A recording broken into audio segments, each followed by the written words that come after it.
Welcome to the Breakthrough Email Marketing Show. This is Big Jason. I'm discussing all things email based on over 20 years of proven results, not guesswork. Hey everybody, what's up? Big Jason coming to you from lovely Las Vegas, Nevada, downtown near Zappos. How's it going today? As always, Google Hangouts has a delay in the chat. So you should go to breakthroughemailmarketing.com/Skype. After you've already got Skype loaded, that's going to automatically put you into the private Breakthrough Email Marketing Show Skype group so you can chat in real time, ask me questions. And I love questions, by the way, as many as you want about what I'm covering, additional questions about email marketing in general, fire away. So let's get cracking. Again, breakthroughemailmarketing.com/Skype. Let me share my screen.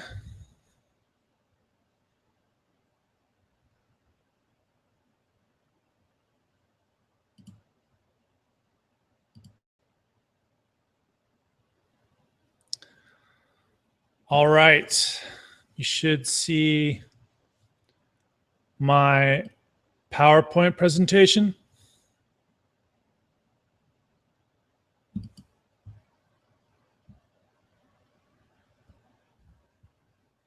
All right, so today on the Breakthrough Email Marketing Show, we're going to talk about how to get out of email split test hell and send your response to heaven.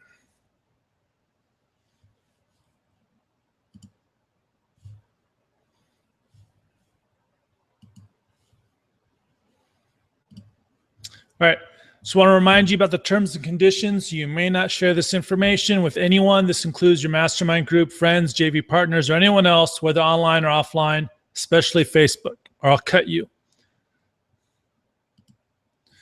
But I do like blind rave reviews. Here's an example from Bon Halbert where he says, every email quote unquote guru I know warned against using one simple tactic, which increased my click-through rate 400%. Only Jason said such a tactic would work. So it's a good example of a blind rave review. Love those. And it's actually very pertinent to this episode today, because a lot of quote unquote gurus or email quote unquote experts are telling you things based on what comes out of their bumhole and not actual split tests or data.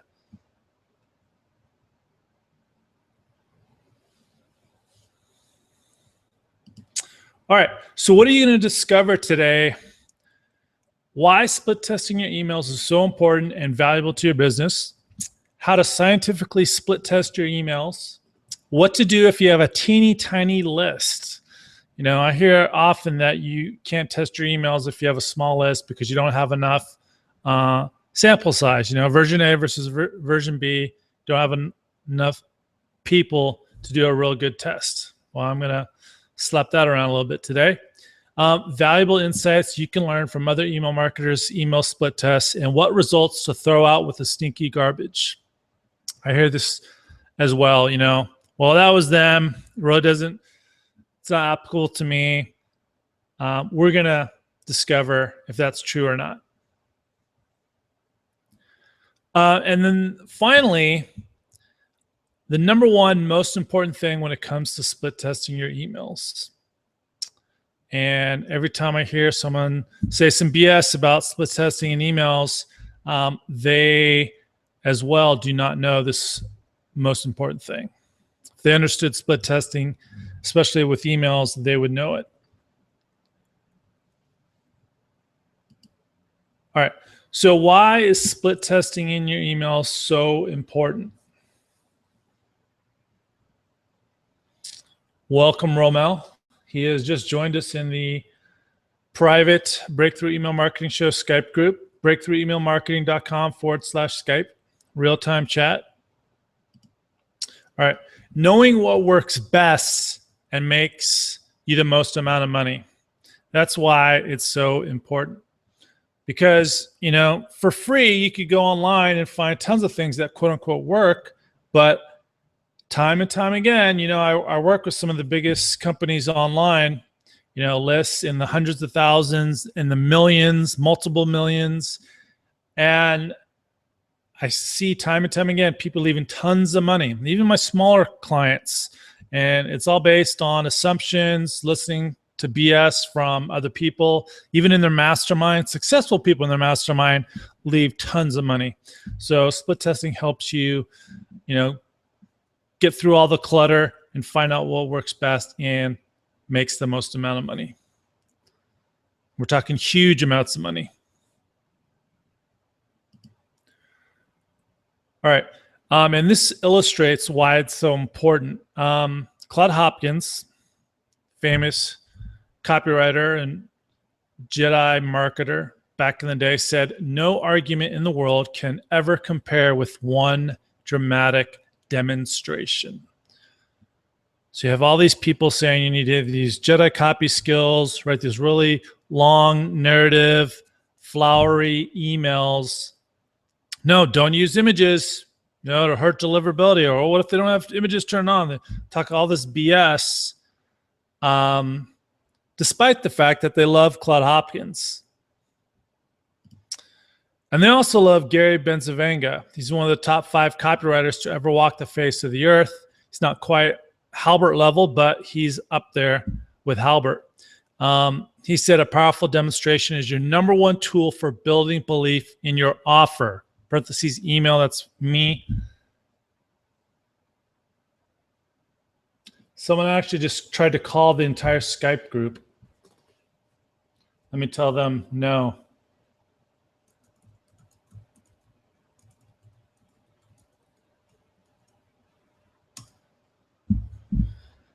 All right, where was I? Okay.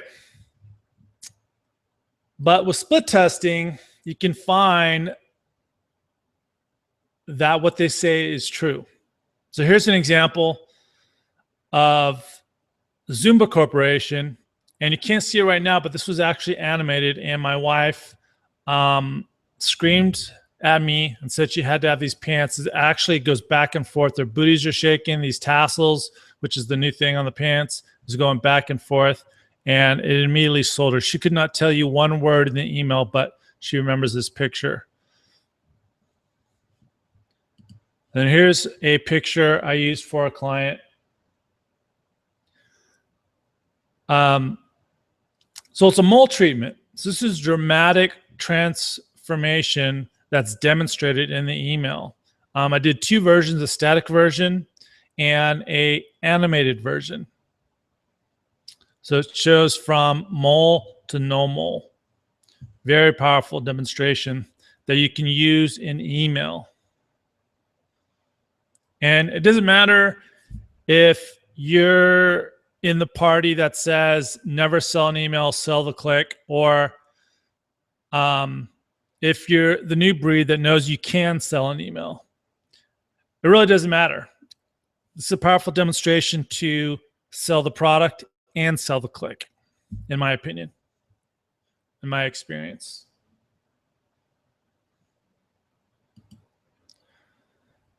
Same thing, a little briefer version. And again, like I said, these quote unquote experts, they don't care. They don't want you using images or a lot of different things.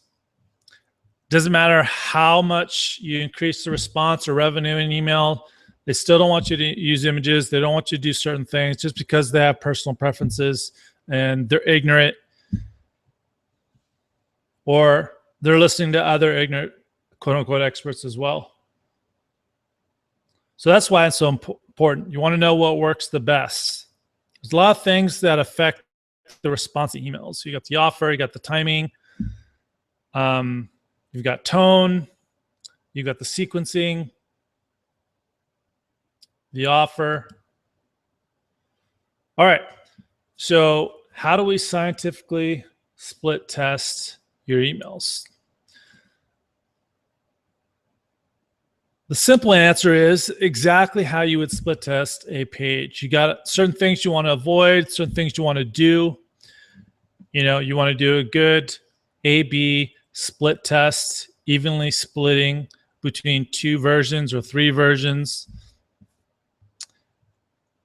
And before I go into more detail, so as some of you know, I'm a big MEC Labs guy. I've gone to the MEC Labs Marketing Sherpa Email Summit since 2005. It's over 9 years. I've spoken there. I've taken all their certifications multiple times, including, as you see, the online testing certification. It's due to expire this month, but thankfully they're having another online testing certification at the Email Summit in February that I'll be going to here in Vegas. If you want to check that out, go to email-summit.com. They're going to be having an email messaging optimization certification as well. And then MEC Labs, over 15 years of scientific research, over 1 billion emails tested, over 10,000 pages and paths tested. They actually have a whole data sciences division where there's all these data scientists that make sure that they validate each and every test that they run. All right. So some of the things you want to avoid, just like you want to avoid on landing pages, there's the history effect. So you want to be careful about performances that are caused by changes in channel attributes and market conditions during the tests. Examples would be seasonality, newsworthy events. Companies have been purchased based on this. An example that MEC Labs gave is there was a huge story on pedophiles, and the testing showed that the offer was amazing. It was so amazing that this person bought this company that had a book. Well, it turns out that it was all due to the event, and it turned out it was not the greatest offer possible. It wasn't the greatest company to purchase, and it tanked. And they had to sell it for a loss. So you got to be careful on the seasonal effect, the history effect. All right. And the thing is with that is it's still good to test because you're going to find out what works the best based on those events. And then that's just going to mean you're not going to use that same strategy when it's not happening. Instrumentation effects. You've got your split testing software. So you got, your Google Analytics, you've got Optimizely, and different split testing features for landing pages. Same thing with your email service. You want to be double checking that they're not having a glitch or their software didn't have a brain fart and it's screwing up your tests. Selection effect. Okay. Another example of instrumentation effect would be if you had one version of your email that was horribly formatted for mobile phones. As you guys should know, more and more people are reading your emails on mobile. So if you did a simple version that looked fine on all mobile and desktop versions, and then the one you split tested looked horrible, that could be the reason why it loses your split test. And you're going to think the other simple version was like the most amazing, but in reality, it wasn't all that amazing. It was just that people could actually read it. Does that make sense? Let me know. Selection effects. So like on landing pages, you don't want to send your paid traffic to the same page that your organic traffic goes to because they're going to respond differently. So you don't want to send your Google paid traffic with and even Google traffic and Facebook traffic. A lot of times you don't want to mix Facebook paid traffic and Google paid traffic. Same thing in emails. I see this all the time. Someone runs a split test and they do it to their whole list. Not good. If you know your numbers, if you do segmentation properly, if you know who your prospects are, who your customers are, they respond differently. They have different open rates, different click-through rates, obviously different buy rates. And even sometimes you got your hyper customers and your standard customers. So at the minimum, don't split tests. Don't do an A/B split test to customers and prospects, because one sample size, version A might get a majority of prospects and less customers, and version B might get more customers and less prospects. So that's going to screw up the results. All right. And then you got the sample distortion effect. Insufficient number of people going through the tests. And don't worry, we're going to address that if you just got a tiny, teeny sample size from your list. We're going to cover that. But how do you know? It doesn't mean you have to have, tens of thousands, hundreds of thousands to get a valid email split test. In my course, emailresponsewarrior.com, I have a section on testing, and I actually provide a tool from Mech Labs that allows you to enter in the numbers, and boom, it spits it out and tells you whether it's valid or not, if it's significant. You put in the number of emails sent, the number of responses, and boom, it tells you. So very handy.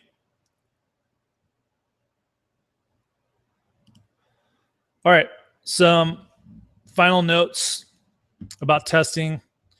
For the biggest results, you need to start testing big first, then refine. Typically, in most cases, I see so for landing pages, I have this really huge client, lots of people know him, and I tell them, I said, well, you want me to optimize your email sequences, but the relationship starts on the opt-in page. So, can I optimize that as well? They're like, sure.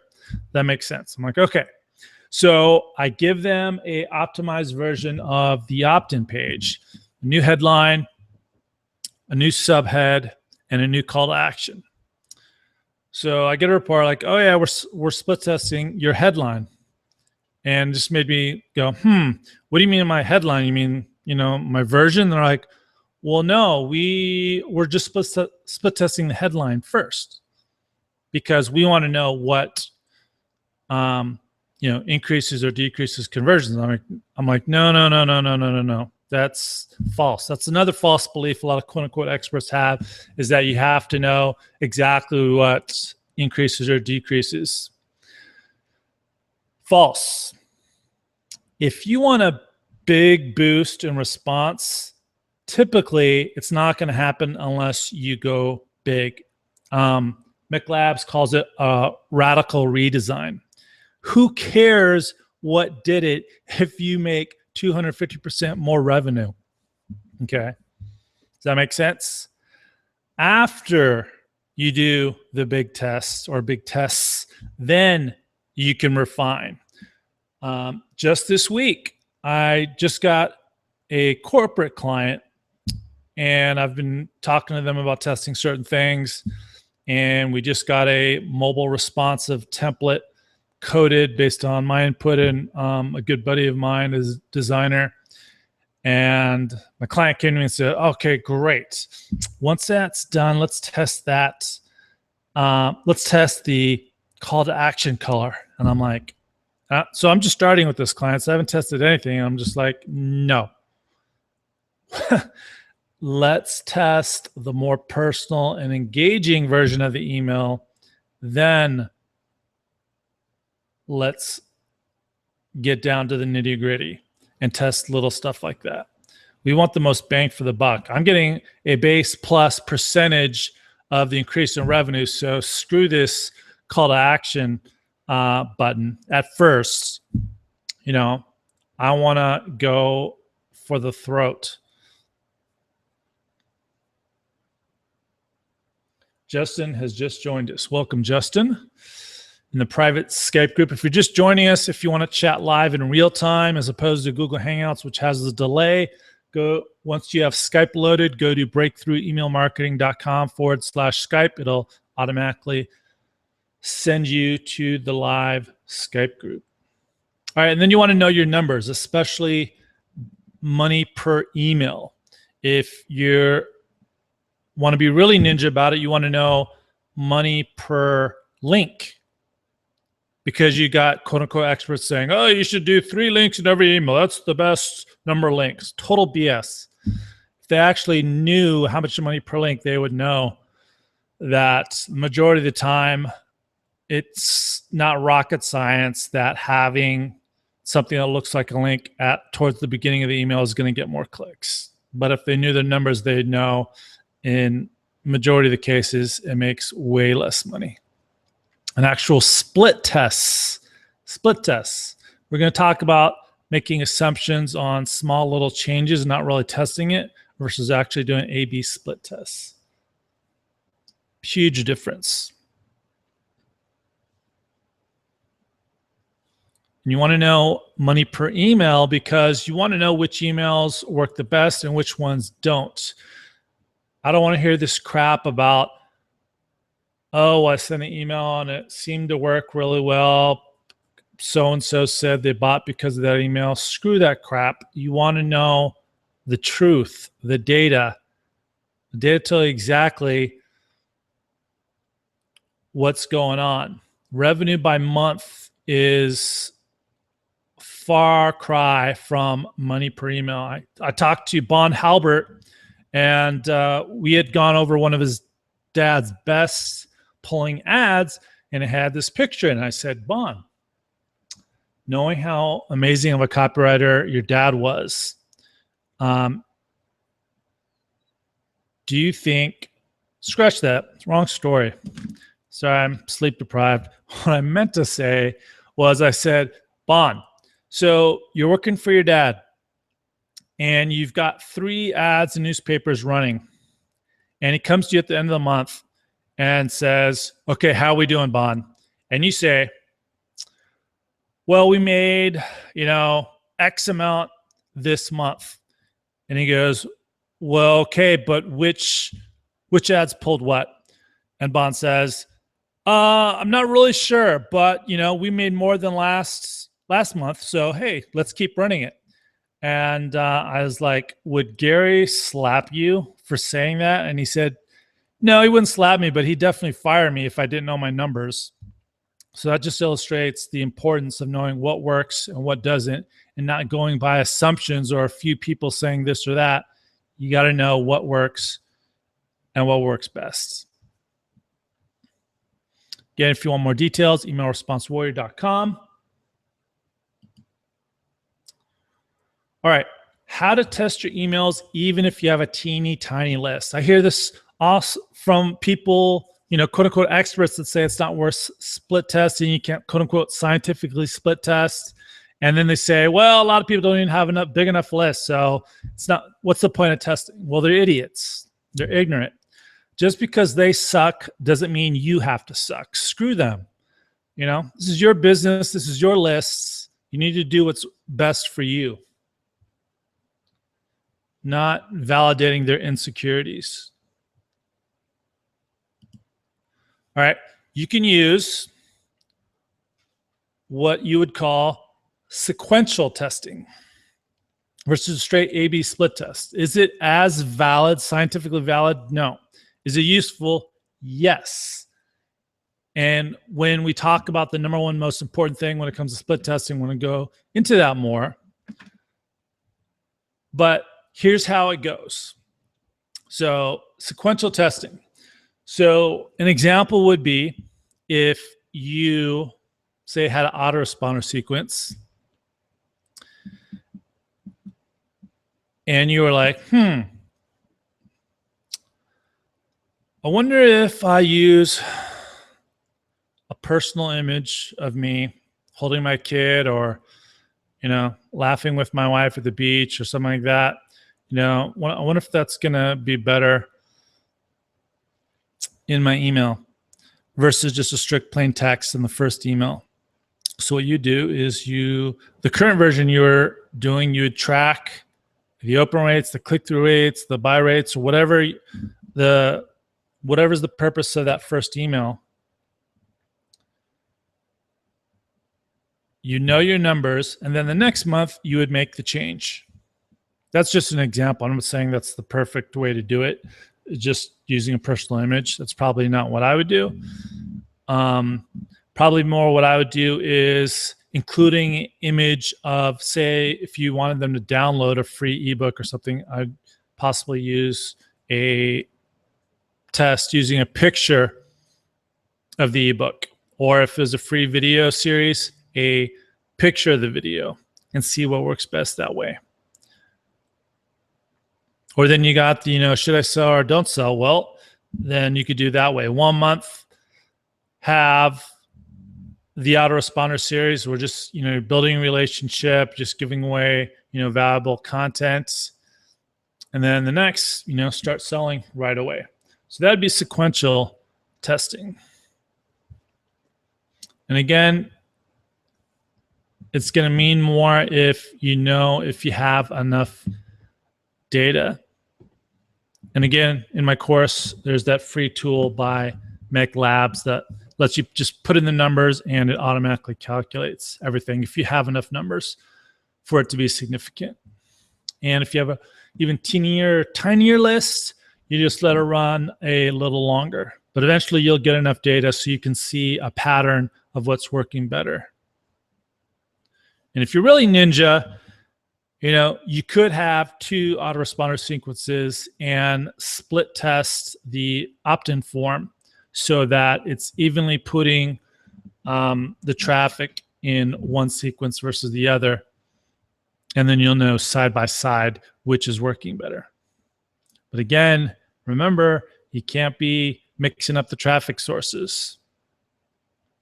So don't put it on a page that organic traffic and paid traffic is going to.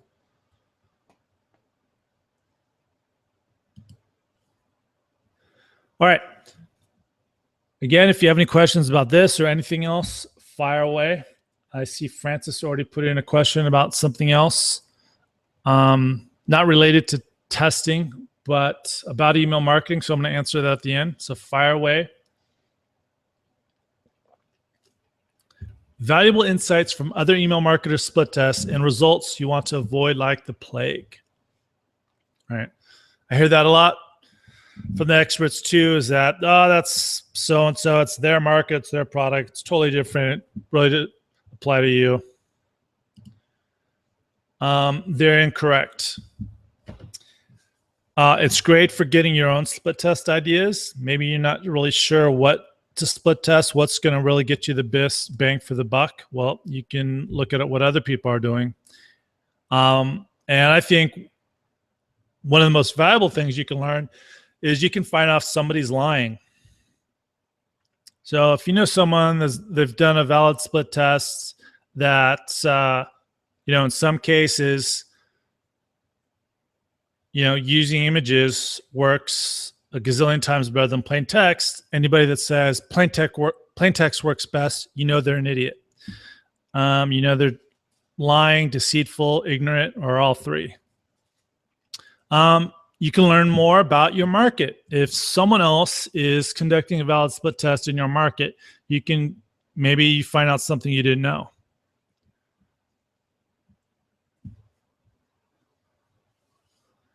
How they respond to certain things, their hot buttons, their fears. Another thing I forgot to mention about why split testing is so important. Actually, I think I'm going to cover it in a little bit, so let me not get ahead of myself. All right, so here's an example of a split test that you want to avoid like the plague. You want to throw it out with the stinky garbage. And it's actually by a very, pretty big site, witchtest1.com, I think it is. So anyways, they said this is a rich HTML content versus text-based content, which raised revenues 303.8%. Note, subject line, offers, and landing pages were identical. But what they didn't say was version A was mostly image, had hardly any copy.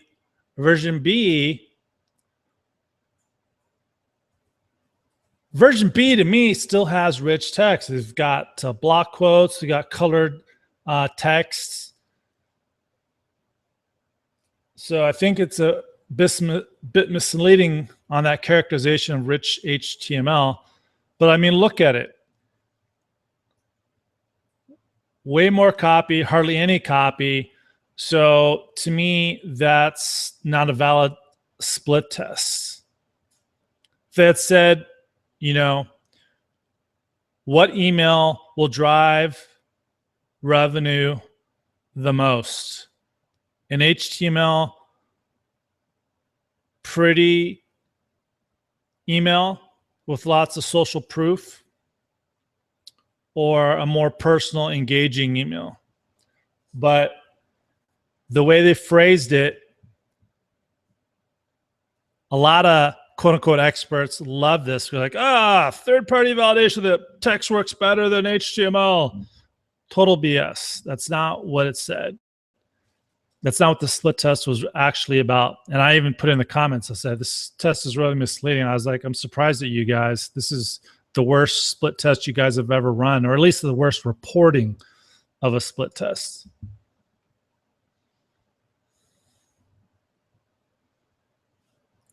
So again, we're going to come in, we're going to talk about this is, are you asking the right question? So they're asking the wrong question on the split tests. This was not a rich HTML versus not question. Here's another example of asking the wrong question. So I tested having a header in my email and not having a header in my email. Not having a header increased my click-through rate. Therefore, I should use, quote unquote, I shouldn't use, quote unquote, images in my email. Total BS. The real question should not have been, should I use images in my email? The question should have been, of these two emails, which will drive the most click-throughs? One with the header or one without? Well, I already could have told them it's probably going to be without the header. But they're mistakenly thinking that this is a test of images versus no images. It's not. It's not even close to that. And of course, people that have not seen this information that's on the webinar, you know, look at that and go, oh yeah, maybe I shouldn't use images either. You know, bad data leads to bad decisions. Remember that. Bad data leads to bad decisions. All right, this is from a famous copywriter. I was like shocked. So he emails his list and says, you know, hey, this is a paraphrase. I tested having bullets versus testimonials. And I put the parentheses once. He tested it once. So that's another thing about scientifically split testing emails. You need to do more than one test. Can't just test it once and then just be like for the end of time saying, oh, this works better. Got to keep testing. I test stuff that I tested in the early 2000s. Like I still test plain text looking emails versus more HTML, direct response formatting, and images. A lot of times it's based on the timing. For instance, last second emails, webinars, sales, a more plain text email typically works best in my A/B split tests. But anyways, so he goes, I tested having bullets versus testimonials in an email. Bullets did better. And then he says, you should only use bullets from now on and not use testimonials. Horrible advice. Again, like I said, he only tested it once. And he made a big deal about how version A and version B both had 20,000 emails for each version.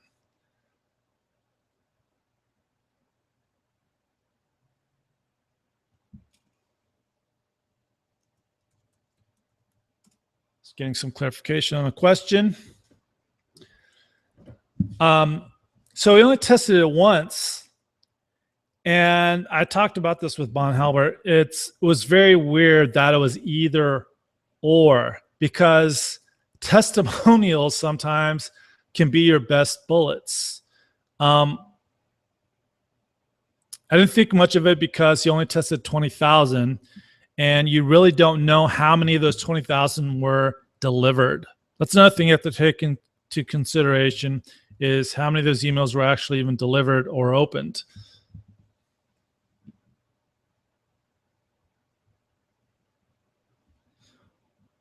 So he only tested it once and then just made a broad statement about this. And there's still one more variation to test as well, is using both. So horrible advice from one test that didn't even talk about using bullets and testimonials. But this is, what happens. People don't really understand testing. They test things once. They don't even actually do a valid test, and they do the same thing from now to the end of time. And they're leaving a ton of money on the table. Because again, you got seasonality, you got timing sequence, you got different offers. Sometimes things work for some things, and other instances they don't. So that's why you got to continually keep testing.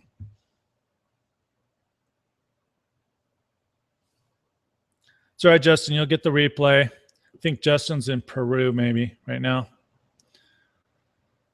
It's a little shaky, but the replay should be golden. All right. So I asked X on my list, and they said why. So you wanted to get some feedback on something, and maybe how your emails look on mobile phones. And, so-and-so said, it's fine. Totally unreliable. Okay. So if your email looks crap on a mobile phone, your hyper customers, your raving fans, they're, in most cases, not every time, because they even have a breaking point, but they're going to be like, it's fine, because they took the time to resize it and move their phone around, because of your authority, how much they love you. But they've already bought. You want the people that haven't bought yet, they're on the fence. You want to kick them in the butt, knock them off, and get them to buy. But if they can't even read your email, then what's the point? So even in myself, I find my raving fans are the worst source of feedback, because, they love you, and whatever you do, they give you the benefit of the doubt. They're more willing to put up with stuff. So totally unreliable. So anybody that says, I asked so-and-so, or so-and-so told me, and, therefore it's fine. Don't listen. Or don't give it the same weight as someone who's done a valid split test. Another thing, people that say, X works best, just look at what they're doing. If they do the same thing for years, then they have no idea. Like I said, you got to continually test things. One example of this is pretty big client. They had over 300,000 on the list. And I was working with the COO, and they came to me one day and said, Jason, why did you use images in today's email? You told me that plain text worked better when you split tested it. And I said, well, here's the thing. That is true. It did beat plain text looking with direct response images. Once, it lost 9 out of 10 times. Okay. That's the thing. You got to be continually split testing. So someone that has done the same thing for years and years has no idea what works best. They don't even know what works best for themselves. How would they know what works best for you? Tell them to shove it where the sun don't shine. If they get arrogant about it, even in your mastermind, or just don't pay attention, disregard their advice, because they obviously don't know what works best. If they're not continually split testing. Just for the record, I actually left an email service provider because they didn't offer a plain text option. If you used an HTML email, you could include a plain text alternative. But if you just wanted to send strict plain text, which sometimes I do because of my testing, and timing, I like to do plain text only, so I left them.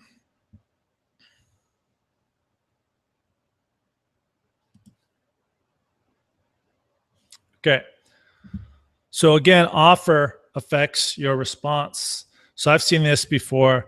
Oh, so-and-so told me to do this, so I tried it and it worked X better. Woohoo! And then they start doing that same thing all the time.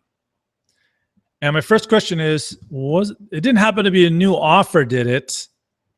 And typically they go, yeah, why? I'm like, hello. It just so happened that might have been a killer offer, super targeted to your list. Okay. So what you say worked better may not have worked better at all. It may have not hurt, but it may not be the best.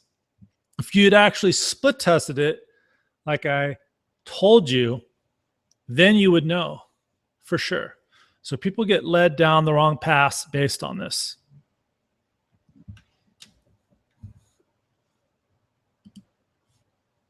Here's another good example. My longer emails made X with less clicks. Therefore, longer emails work better. Total BS. I like to investigate these claims. So I investigated this claim. A lot of people have been saying it lately. And it turns out that this was all part of a long email sequence. Shorter emails in the front, longer emails in the back. No, duh. That's natural. Okay.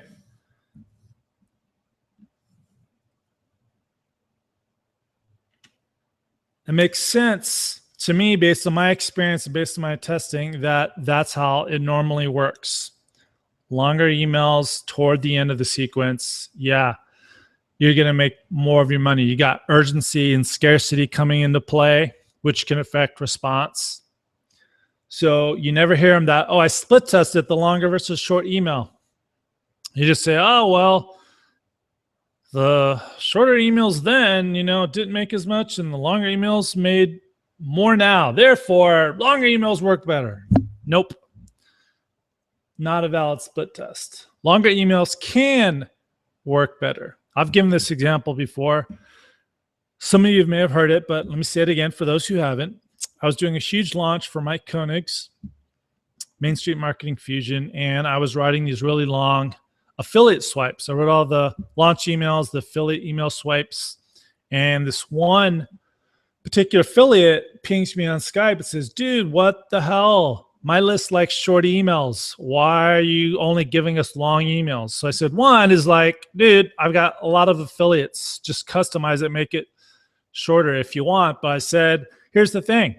Are you sure your list only likes short emails, or is it that you suck at writing long emails? I knew him, so I could give him a hard time. And he's like, you got a point. And I said, why don't you just split test it?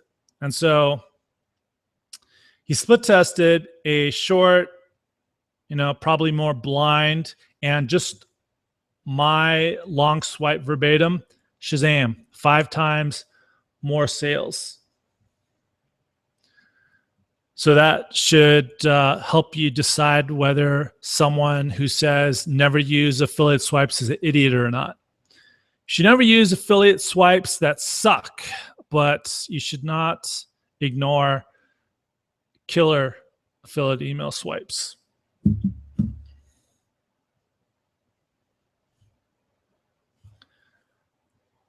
Oh, and so people that try to deceive you by giving you this email sequence and therefore longer emails work better, they're selling you something. So they want to trick you into thinking one thing versus the other.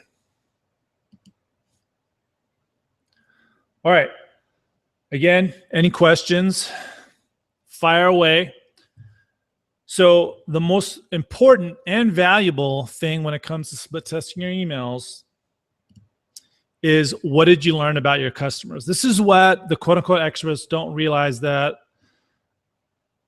don't understand split testing, scientifically split testing, whatever, about emails, is that The most important thing is not if version B beat version A. The most important thing is, what did you learn about your customers? What did they respond to better? A better offer or a killer price? It's huge. You can find out what matters the most. What's their biggest fear? Not only can you use it in your emails, but then you can apply it across your entire funnel. Austin McCraw, he runs all the certifications for Mech Labs. He works side by side with Dr. Flint for years. He actually did a exclusive webinar with myself and my email response warrior.com students where we covered this, and he showed some case studies, some great case studies where companies have actually learned what matters the most to their customers. And it saw huge change in response and revenue across the board by split testing your emails. Whether you're scientifically valid A/B split tests or you're doing sequential testing, what did you learn about your customers? That's the most important thing.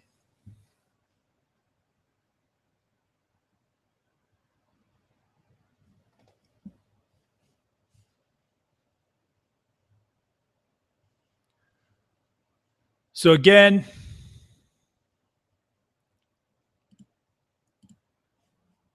any questions? Fire away. And if you want to know more about split testing emails and how to increase the response to any email you send, regardless of the quote unquote system you use, check out emailresponsewarrior.com. It's my course.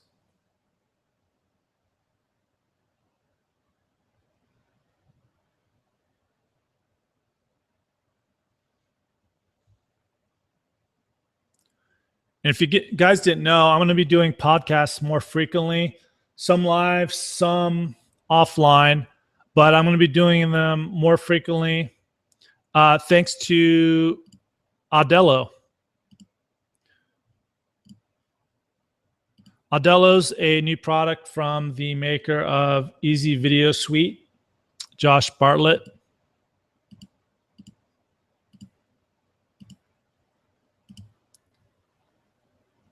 You can go to emailresponsewarrior.com/Audello, AUDELLO. It basically manages all your podcasts, your video files.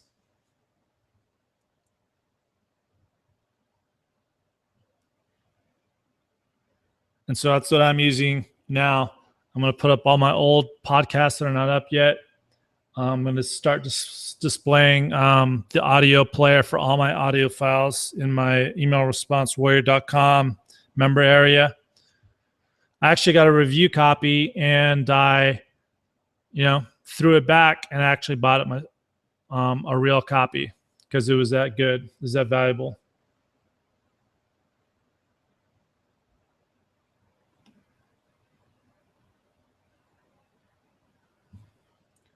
All right. Let me go to Francis.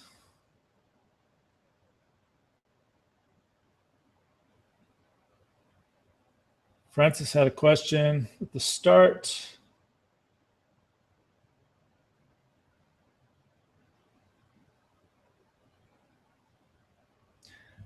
All right, so Francis wants to know, how do I personalize images in my emails with the name of the subscriber? It's PHP. You can ask a coder to do it for you.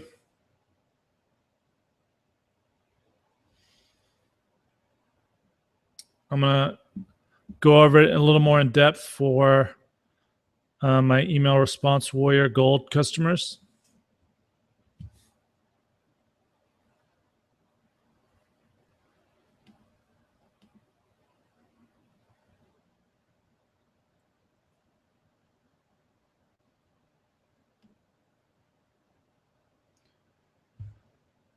Yep, just a little delay. Sorry about the issues today. There's a little API change, as Francis mentioned.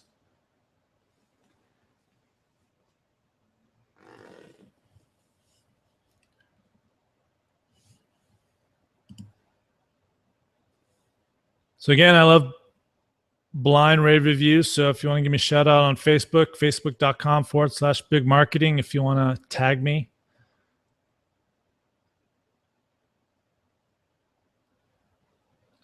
But it looks like there are no questions. So thank you very much for coming on today.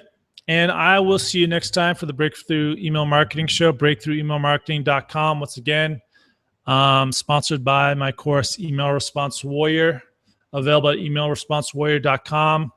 Boost the response to any email you send, regardless of the system you use. And I will see you guys next time. Thanks, guys.